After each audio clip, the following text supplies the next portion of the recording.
तो उन भगवान कृष्ण को पाने के लिए उन भगवान के पावन नाम का कीर्तन करना चाहिए। कीर्तन से भगवान की प्राप्ति होती है। इस भारत भूमि में बहुत बड़े बड़े संत हुए हैं।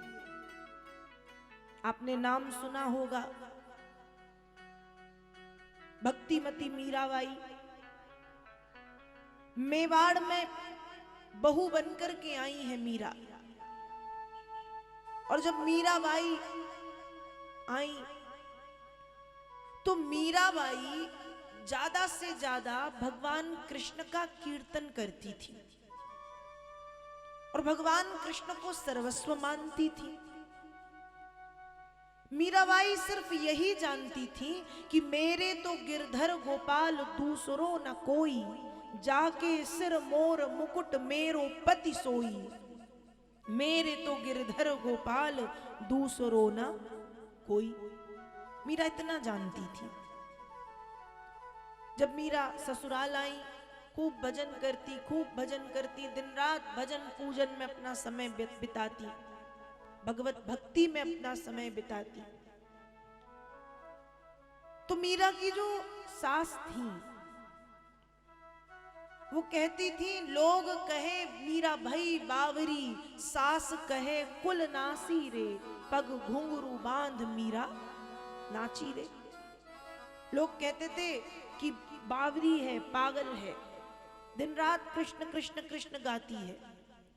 सासू मां कहती थी कुल को कलंकित करने वाली आई है। पर मीरा को किसी की बातों का कोई प्रभाव नहीं पड़ता था। मीरा एक ही धुन में रहती कि मेरे तो गिरधर गोपाल दूसरो न कोई, जाके सिर मोर मुकुट मेरो पति सोई। मीरा बस यही गाता, दिन रात मीरा का एक ही भजन चलता।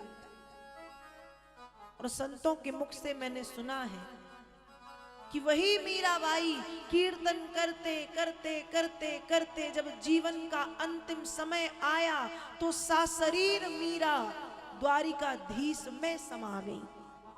और जहां पर मीरा समाई है, आज वहां पर मीरा की साड़ी का छोर लटकता हुआ भगवान के चरणों से दिखाई देता है। हमने सुना है कि भक्त के शरीर से आत्मा निकली और भगवान में मिल गई, लेकिन ऐसे ऐसे भी भक्त हुए हैं जो सशरीर प्रभु में समा गए, जैसे भक्तिमती मीराबाई। चैतन्य महाप्रभु बंगाल के बहुत बड़े संत, बहुत बड़े बड़े ग्रंथ संस्कृत वांग्मय में, संस्कृत भाषा में लिखे, पर शांति नहीं मिली।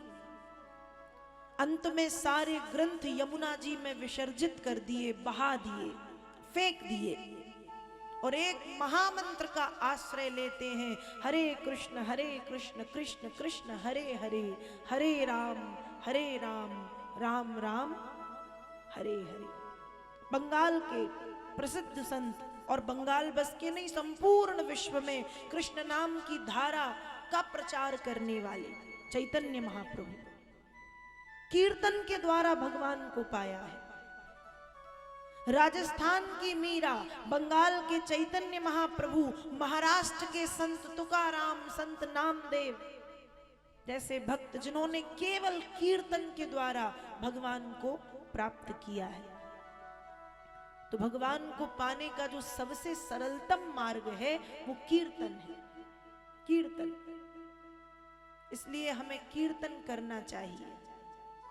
कलयुग में बहुत कुछ करने की जरूरत नहीं है, हम कर सकते हैं तो बहुत अच्छी बात है, पर नहीं कर सकते तो कोई बात नहीं, क्योंकि कलयुग में केवल कीर्तन के द्वारा हम भगवान को प्राप्त कर सकते हैं।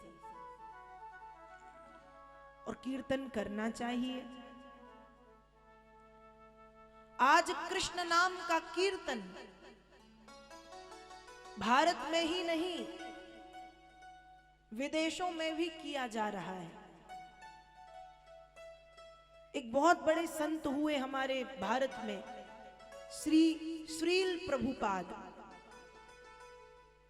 और ये उनकी महिमा है कि कृष्ण नाम भारत नहीं विश्व में गूंज रहा है। उन्होंने इतना प्रचार किया कृष्ण नाम का, उन्होंने इतना प्रचार किया श्रीमद् भगवत गीता का। एक बार की बात है, अभी की बात है, मुश्किल से 5-7 साल पहले की। श्रील प्रभुपाद के सानिध्य में जो आते थे, अब तो वे नहीं रहे, तो वे उन्हें यही कहते थे कि ये श्रीमद् भगवत गीता है और इसका तुम्हें पूरे विश्व में प्रचार करना है, पूरे विश्व में। बात है यूरोप की, पेरिस रेलवे स्टेशन में एक व्यक्ति बैठा है जो मूल रूप से यूरोप का निवासी है और वो किसी के आने का इंतजार कर रहा है। ट्रेन आने वाली है, उसका कोई मित्र आने वाला है। इतने में एक 18-19 वर्ष का बालक आता है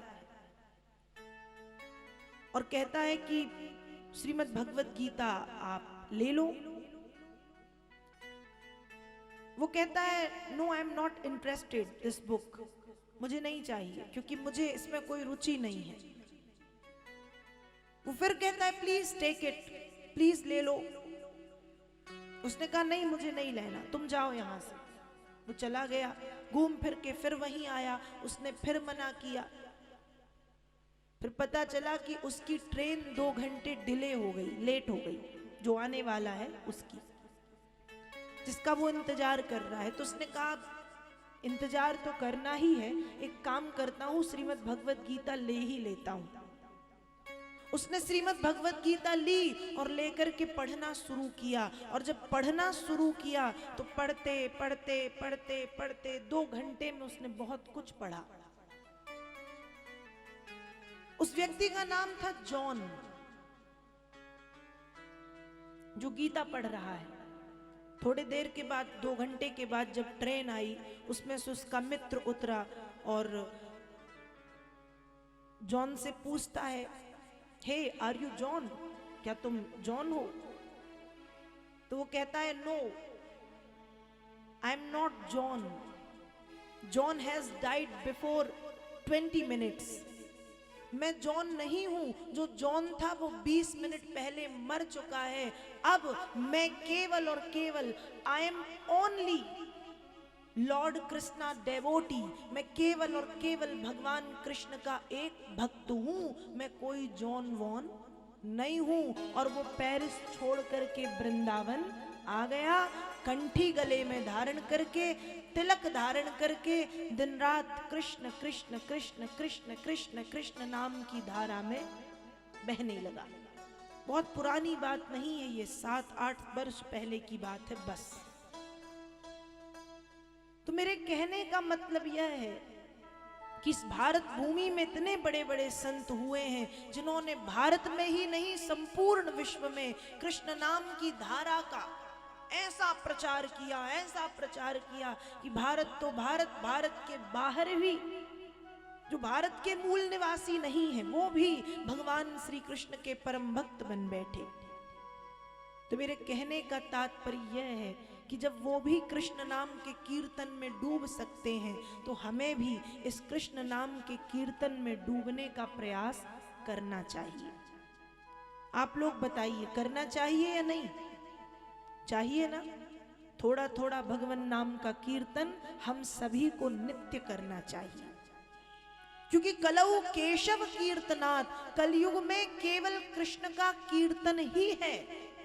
कलयुग में केवल कृष्ण का कीर्तन ही काफी है उन प्रभु की कृपा प्राप्त कराने के लिए और उन प्रभु की कृपा का पात्र बनाने के लिए। कीर्तन के द्वारा मीरा ने पाया, कीर्तन के द्वारा ध्रुव ने पाया, कीर्तन के द्वारा प्रहलाद जी ने पाया, कीर्तन के द्वारा चैतन्य महाप्रभु ने पाया, कीर्तन के द्वारा संत तुकाराम ने पाया, कीर्तन के द्वारा नामदेव ने पाया, कीर्तन के द्वारा न जाने कितने कितने कितने भक्तों ने भगवान को प्राप्त किया। तो यदि आप पूजन कर पाते हैं तो अच्छी बात है, नहीं कर पाते तो कोई बात नहीं, बस कीर्तन करते रहिए थोड़ा थोड़ा सा। उन सच्चिदानंद प्रभु को प्राप्त करने का सबसे सरलतम मार्ग है कीर्तन।